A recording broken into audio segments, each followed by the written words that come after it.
As pessoas entendem que o poder é a fama dessa pessoa. E isso é muito ruim. Porque aí todo o sistema de incentivo é para que a pessoa crie conteúdos imbecilizantes, reduzam a prática política a criar conteúdo, e aí nada transforma a vida das pessoas. Então, te responder de maneira clara, o debate está muito ruim hoje? Sim. E o debate tende a ficar pior? Sim. Cansado de torcer para políticos que não têm uma página de projeto escrita? Se você busca profundidade, técnica e a coragem de quem estuda o Brasil de verdade, seu lugar é aqui. Inscreva-se no @14cortes política e acompanhe a construção da única alternativa real ao sistema.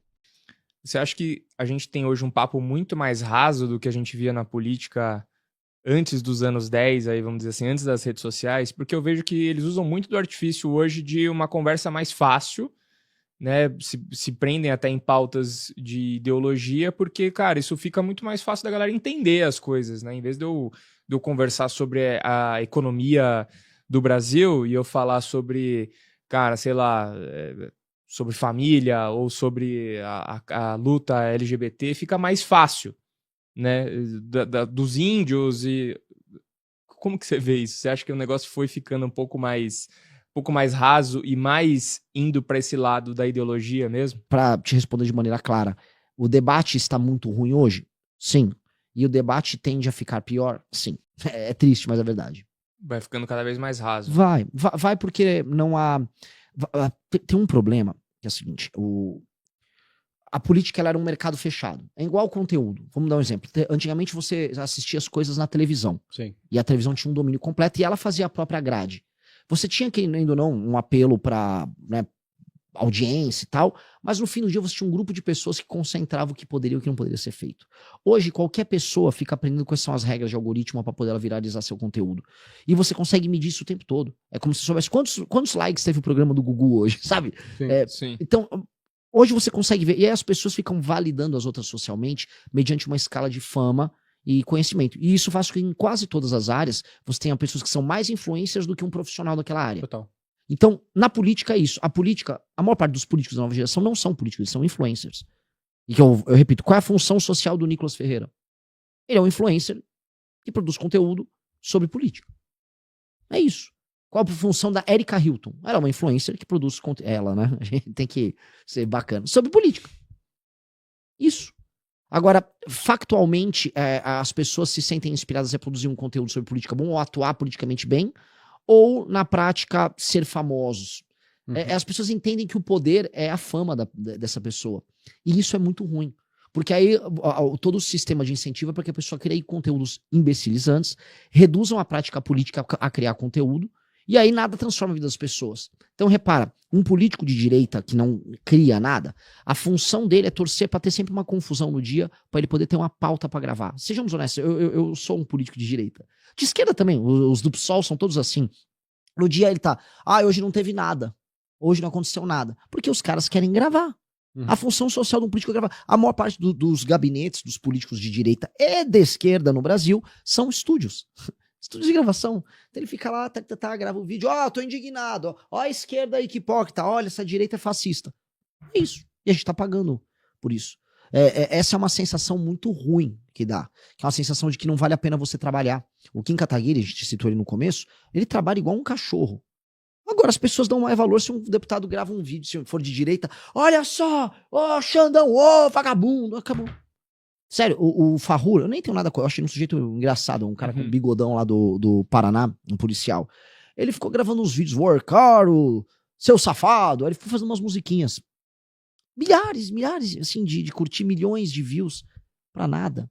Então, a política, vamos dizer, isto aqui fez a política se tornar um negócio muito retardado. Muito. E a gente precisa mudar isso. A gente fala muito em reforma política pra mexer com corrupção, pra mexer com o impacto do centrão. Só que e o impacto dos caras que nem estão envolvidos nos escândalos de corrupção? Que eles só tornaram a política uma grande imbecilidade. Erika Hilton, acho que é um exemplo. Imagina, você ir pra uma comissão da mulher só pra ser afrontosa. Eu sou afrontosa, eu sou uma trans na comissão da mulher. Pelo amor de Deus, isso é muito estúpido. Então, como assim, realmente precisa mudar. Eu tenho algumas ideias pra mexer nisso, mas definitivamente ser famoso não tem que ser um qualificante para você ser um político. Não deveria, em nenhuma medida. Eu queria até me aprofundar um pouco nisso de o que existe hoje que está totalmente errado na sua visão e que independente de quem ganhar, provavelmente não vai mudar. Uau, pô, é tanta coisa, mas posso começar com um, assim. Primeiro que vem na cabeça, compra de voto. Oi? Compra de voto. A compra de voto, ela é a base da democracia brasileira. Existe compra de voto hoje? Pelo amor de Deus, na verdade, só existe compra de voto. Quanto mais você desce na pirâmide social, mais a compra de voto está presente na vida das pessoas. O Brasil provavelmente é a democracia no mundo que mais tem compra de voto. E você tem a compra de voto, vamos dizer, estrito sensu, que é chega a época da eleição e uma família vai receber uma grana do cabo eleitoral ligado ao político. Então, em geral, o político ele paga aquilo que ele chama de lideranças, ele pega uma grana com caixa 2 e a liderança vai na casa das pessoas. Quantos votos vou trazer aqui? Pô, tem minha família toda, umas 7 pessoas. Vou dar aqui então, R$600, leva a volta a família inteira. Às vezes R$1.000, dependendo da eleição, especialmente eleição de vereador. Isso é a compra de voto estrito sensu. Ela acontece muito em cidade pequena e muito em cidade pobre. Muito. Em geral, em cidade pequena e pobre, cidades, por exemplo, do Nordeste, as pessoas empregadas na prefeitura, elas fazem esse trabalho de cooptação e compra da galera. Beleza, isso é a coisa 1. A coisa número 2 é a compra de voto, aí eu falo mais lato sensu, né, no espírito mais aberto, que ela acontece ao longo dos anos, que funciona assim. Você elege um vereador, eventualmente você vendeu o teu voto pro vereador. Aí furou o pneu da tua Kombi. Aí você vai no vereador, furou o pneu da Kombi, o vereador vai ver o pneu da Kombi pra você. Olha, eu tô de mudança, eu preciso arrumar um carreto. O vereador vai arrumar o carreto. Olha, quebrou o telhado da minha casa, ele vai arrumar o telhado da tua casa. Aí de onde vem o dinheiro que esse cara fica resolvendo as coisas? É aí que a gente começa a entender o mecanismo da corrupção no Brasil. O mecanismo da corrupção não é só um político grandão que tá ele próprio, vamos dizer, precisando roubar, botar o dinheiro no bolso. Lógico que isso acontece. Só que existe uma estrutura toda. No fim do dia, esse político grandão, vamos supor, um deputado federal, que tá envolvido no escândalo do INSS. Esse cara, ele tem uns 20 prefeitos ligados a ele no interior, ou 15, o número varia. E esses caras têm outros tantos vereadores. O dinheiro tem que fluir do topo para a base. Então tem que ter uma empreiteira ligada a esse deputado que vai operacionalizar a emenda dele com o prefeito daquela cidade, e um pedaço, a reserva técnica, vai ser separado ali como superfaturamento. E aí você vai pegar isso em cash, e aí você toca com a sua base. Aí chega pro vereador, você tem 200 conto aí para gastar, ou o próprio vereador participa de um contrato com a prefeitura. E aí cada um cria o que eles chamam de estrutura, que é essa estrutura de atendimento aos eleitores nas cidades, que acontece ao longo dos anos, é um processo. Você tá na base do prefeito, ajuda isso. Isto é a base da democracia brasileira. E isso, a não ser que entre alguém, no caso, eu estou propondo isso, que criminalize muito tudo isso, isso vai continuar distorcendo totalmente o sistema político brasileiro. De modo que aquilo que a gente chama de centrão continue mandando na gente para sempre. E de modo a você ter um país em que metade dele é não funcional. Metade do Brasil não funciona, vamos ser sinceros. Metade do Brasil, ele vive do dinheiro extraído de outra metade do Brasil. E ele pouco trabalha, as cidades são CNPJs para ficar operando emenda. E você tem clãs, né, grupos familiares que ficam disputando ali e ganhando dinheiro com esse jogo. É basicamente isso. Isso é um jogo que custa centenas de bilhões por ano. Se a gente olha direitinho o custo, põe no papel, o valor é assustador. E esse é um jogo que precisa acabar. Acho que essa seria a grande reforma a se fazer. Agora, se eu não ganhar, esse assunto nem sequer é mencionado pelos outros candidatos. Esse assunto sequer existe. Não é uma preocupação para eles. Agora, não existe nenhuma reforma política que não passe por resolver isso que eu tô falando aqui. Cara, é real. Que outro absurdo, assim, que tem hoje? Eu quero saber essas coisas, é curioso. Mas tem muito, né? A gente tá no Brasil, dá pra gente fazer um programa inteiro só disso. 100 absurdos do Brasil. Eu contei 2, eu posso amarrar, vou fazer uma coisa legal, vou amarrar uma coisa na outra, né? O político influencer e o político comprador de voto, né?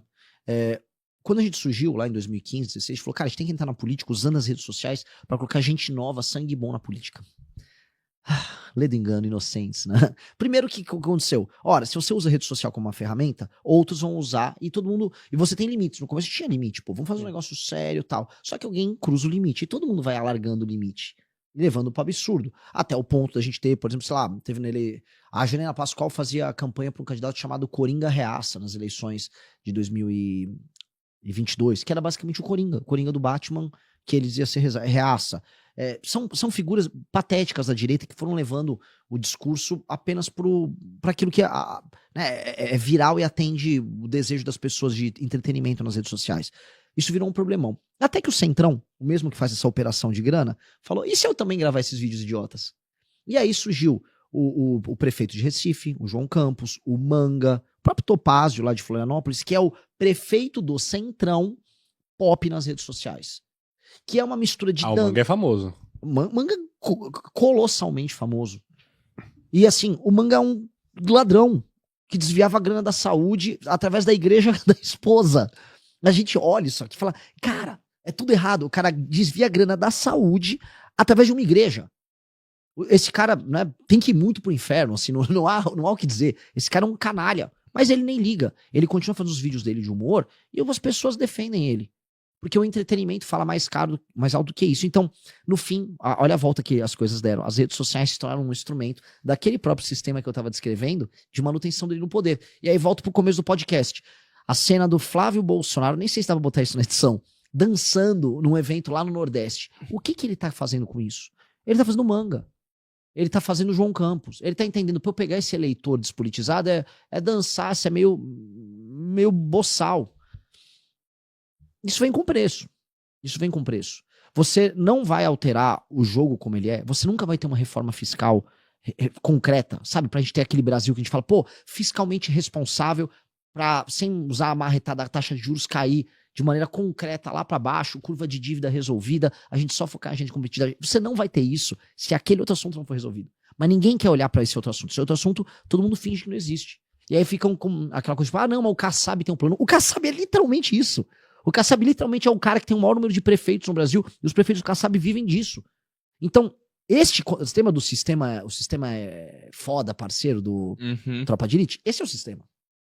O sistema é esse. O sistema, a gente vê as engrenagens de cima, o Xandão com uma toga, tá, mas vamos lá embaixo, vamos lá no chão de fábrica, vamos sair da sede, vamos lá pro chão de fábrica, vamos falar com o peão. O peão é o vereador. E o jogo é esse. E esse jogo tá todo entrelaçado.